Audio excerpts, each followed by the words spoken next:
So in my last video, I spoke on a guy I follow named Big Dojo. I love him. He's awesome. You guys should follow him. Now, leaving him there, um, this video, as I promised, I want to talk to you guys about the flashiness of Taekwondo and Wushu and the showmanship. I made videos about this before, so I'm going to just retouch on it a little bit, try to keep you guys for about 5 minutes, maybe less if I can help it. Okay, so in the 90s, when I was in high school, I started taking Taekwondo.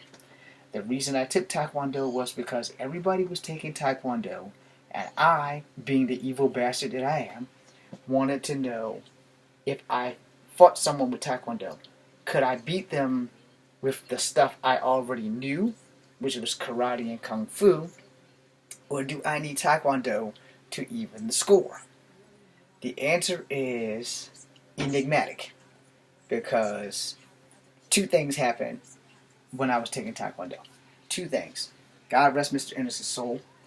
But Mr. Ennis would jump down my case on why I could fight, but I couldn't do katas. So the answer to that question being enigmatic is simple. I could beat the person because I was good. I could not beat the person because I knew Taekwondo. I had just started learning Taekwondo. So I did okay until it came to forms, and I totally sucked at doing forms because I was never taught forms. No matter what martial art I have taken, I've never been taught forms until I took Taekwondo. So when I took Taekwondo, I couldn't do Tosan, so I couldn't get a yellow belt. I couldn't do Tangu and Naharate, which is Japanese Taekwondo, and I sucked at it. But whenever we had sparring matches, I was just dangerous. And, you know, a lot of people are like, well, we don't understand how that works. I say because when I leave the dojo, the shit I have to use needs to be effective in the street. It has to work because I wasn't living in a picket fence. I was living in projects and bad neighborhood, and every advantage in a fight is one that you need. So, moving away from me, Taekwondo has made a resurgence. And I mean, there's a lot of people that I follow that do Taekwondo. I would advise you to follow AJ Kicks. Also follow McDojo. Cynthia's a little crazy, and I'm not sure what her martial art is, but it does have like some forms of Taekwondo in it. So you should follow her. She's on YouTube and Instagram. I follow her. And you know, now that I plug them out, let me get to the point. Taekwondo and Wushu have become the showman's martial art. All right.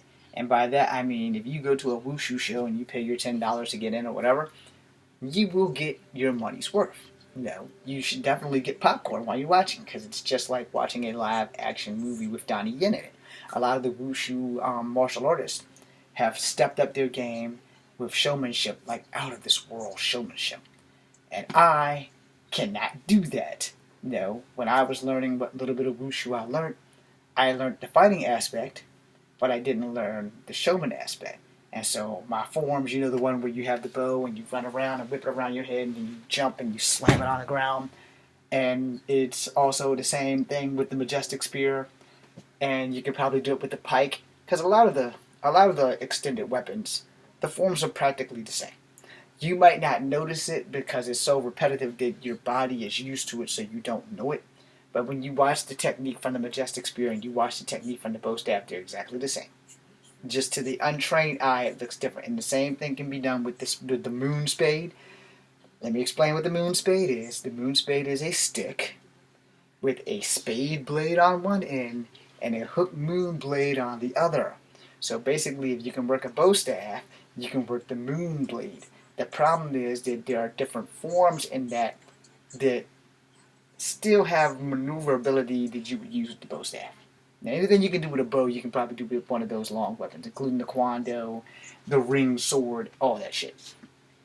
And the thing is that these weapons and these martial arts have become exceptionally flashy.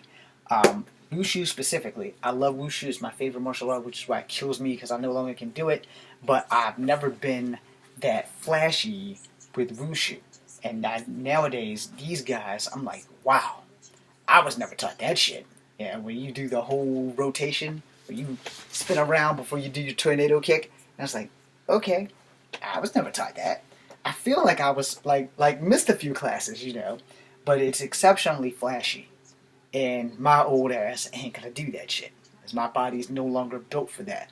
But old Wushu, where you could do the Wushu tornado kick landing, which is it's a tornado kick, but it's like an axe kick at the same time, and you land on your leg. All right, it's a Wushu kick. All right, I used to be able to do that. Now I can't. Doctors don't recommend that I do any high impact martial arts. Wushu was at one point a high impact martial art. Now it is no longer a high impact martial art. Now it's more about flash. So when you see them doing a head whip, little hairs whipping around and stuff, that's the other reason why I want to grow my ponytail, so I could practice my hair whip. Anyway, you know, it it has the ultimate effect, but Wushu has definitely become more flash than technique. And the technique is in the flash, but it's still a lot more flash to me, or maybe I'm seeing the technique wrongly, but it has become more flash. Taekwondo has always been flashy, but it's always had technique. It is now making a resurgence, but it is still flashy. And I say that for the simple fact that as much as I love Taekwondo, and because I no longer can do that standing in circle, multiple kick shit as you spin around, because I no longer can do the shit, I'm kind of jealous. But I also know in real life, it's not practical for a fight. Alright?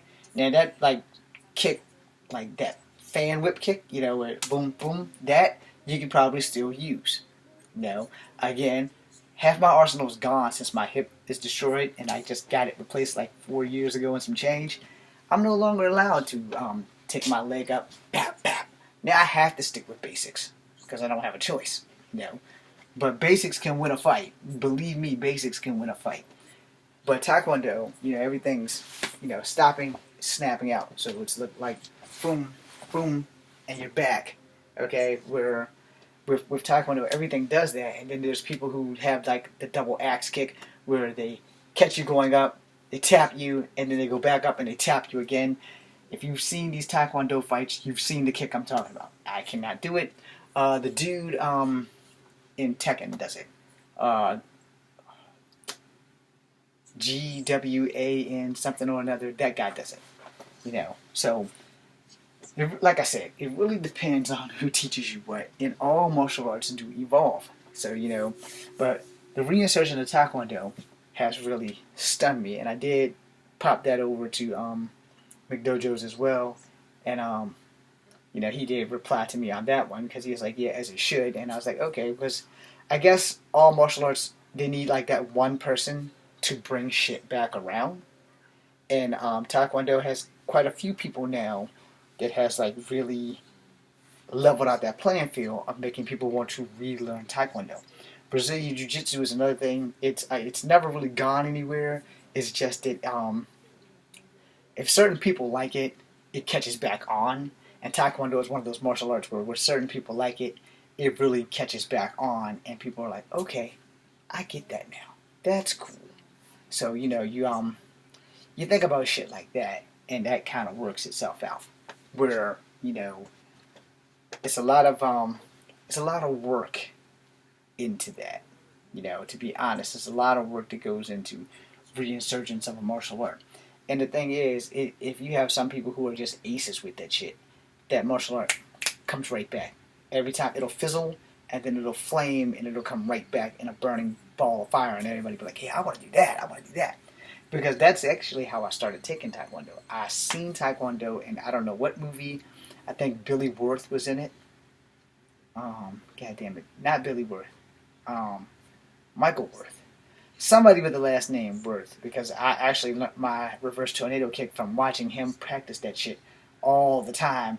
And I watched him and watched him and watched him on these movies, and I rewind it and I watch it. And it's like, if I go outside and practice this bitch, I can get it. And you will see mine in one of my films that's coming. It's actually a webisode, but you'll see it. So my reverse tornado kick looked pretty good. My 180, my 360, I could do those. I don't know if I can still do them now. Also, because of the way my body is, it's probably not a good idea for me to even attempt that shit without a mat or something. So, I have that in a couple of films too. I need to send an email to a guy about that to see if I can get them onto a tape and then put them onto my hard drive. But we'll do all that. But anyway, that being said, I want to know if you guys have noticed the showmanship that has become the reinsurgence of Taekwondo and the showmanship that is Wushu now, outside of the super flash that they both have become. I'm James Williams Jr. Hopefully I haven't offended anybody who studied those martial arts. I was 5 minutes over the limit. Thank you very much.